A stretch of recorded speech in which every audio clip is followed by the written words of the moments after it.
Hey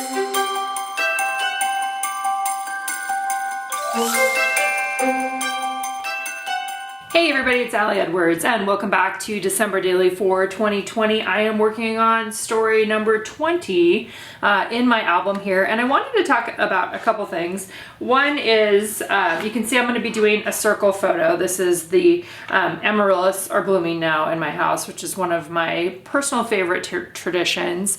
I really like flowers, and I grow flowers in my yard and like having fresh flowers, and this is something that my parents did, and they also love flowers. Anyway, it's just a very fun piece of the way that I like to spend the holidays. So this is going to go on the back over here of my day 19, which ended up being my It's Okay to Take a Break day.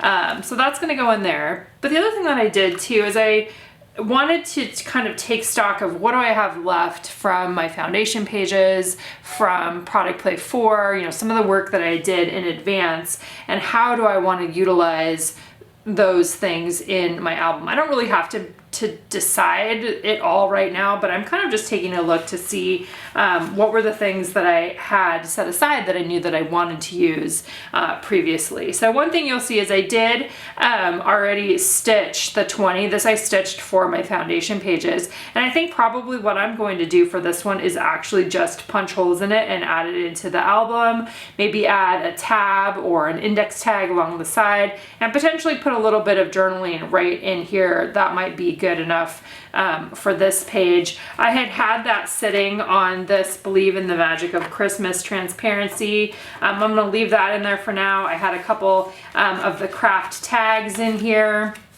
I had this one from the main kit that had one of the 3x8 tags, plus a couple tags. These ones were from our Day in the Life release earlier this year. Day in the Life is another project. I usually do that one a couple times a year where we just usually pick a day in the first half of the year and a day in the second half of the year where we just document what we do over the course of the day. So I thought those were cute though, and I liked the green on the tag, so this is just something that I have sitting in here. I also have my big heart page that I will probably use before Christmas, or else I will use it as a part of my actual Christmas storytelling, with the reminder that my kids are gone now from our house until they come back on Christmas Day. So I've got that heart page. I also have this heart page, which is another one that I made with using triangles and talking about the idea that shapes create other shapes. Still probably planning on using this one, like maybe tomorrow.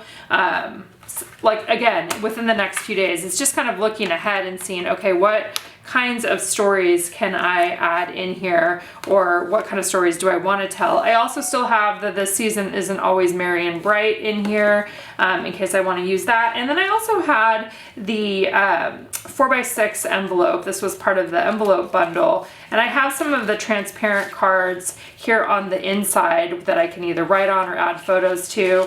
So I'm going to leave this in there as well for right now. Still looking for the potential to have this hold some of my stories this month. You can also see here I did punch extra holes in here. I think this one had 3 to begin with, like it would go on the bottom, but I wanted it to be able to fit in more in the middle of my album, so I punched additional holes. All right, so what we are working with, I think the Believe in Magic of Christmas one's probably going to get pushed to the back. Like I said, most likely going to punch holes in here, have the journaling be on here, probably add maybe some little embellishment on here. Again, a very simple, a simple day. So let's go ahead and dive in and deal with that. All right, so first step for me here is cutting out the circle. I set this up in Photoshop, so I used initially I cropped my photo to 6 inches by 6 inches at 300 DPI, and then I drew a circle on top of it in Photoshop and then masked that inside. I've done this lots of different ways in the past too. You can always print out your photo and then use a bowl. I've done that a number of times, like turn your bowl upside down, and that will allow you to draw a circle. You might have old circle punches or circle cutters from years ago in your stash of stuff too. Lots of different ways that you can cut a circle. Obviously, I'm hand cutting it after I had it in the circle there. So this one is pretty simple. I mean, the end result is very simple. With my photo on the back of the transparent page from yesterday, I knew that I wanted to add a chipboard piece. So I first grabbed the most wonderful time of the year. That was on the chipboard that was bundled together. And then I also grabbed the chipboard from the main kit and decided to use the phrase that's along the bottom that talks about traditions and twinkle lights and that kind of stuff. I knew that beyond that, I didn't really want to or feel like I needed to add much more to that photo. Again, I think it's a good reminder that you can take this as far, you can do as much or as little as you want, right? With that circle photo, you could definitely do like hidden journaling underneath. You could create a flip up. You could just have you could attach that photo with a brad so that the photo could slide over, and you could have journaling underneath. It really just kind of depends on what your story for the day is, and do you need more space for your story? And that's obviously going to be really dependent upon what you want to do for yourself. So here you can see I am using a power punch to punch the holes or start punching the holes in the felt. As part of my foundation pages, I did stitch those two numbers together already, so I already had that in place, mainly because I wanted to have the opportunity to stick some of these felt numbers inside the page or inside the rings themselves. And this number just made a lot of sense for how it would fit into the holes. So I'm using the power punch, but then I'm also using a set of small, really sharp scissors to cut off the excess on that felt. So you can see I'm kind of wiggling it around there. Some of them came off easier than others. It's not perfect. I don't care. It's going to be just fine in terms of having a space in this album.